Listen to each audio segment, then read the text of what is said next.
j'ai écrit l'article sur l'hyperlaxité, parce que je me suis fait gronder par une patiente qui m'a dit « Mais pourquoi personne ne me l'a jamais dit avant ?» C'est une patiente que je soignais depuis longtemps. Et moi, j'avais vu qu'elle était hyperlaxe. Je le savais, je lui donnais des conseils, mais j'avais jamais beaucoup insisté sur sa morphologie.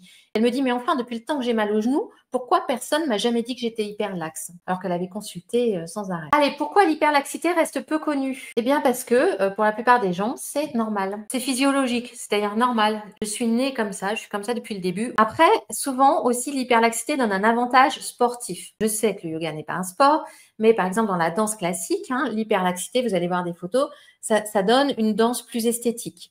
Et dans le yoga, même si c'est pas un sport, ça nous permet d'aller plus loin dans les postures. Donc, comme on a cette image de la souplesse qui est bénéfique pour la santé, eh bien, ça nous donne un avantage et on continue. Et puis surtout, ce qu'il faut bien dire, c'est que pendant très longtemps, c'est indolore. Et en gros, chez la femme, ça va être autour de la quarantaine, préménopause, que les douleurs vont commencer à apparaître.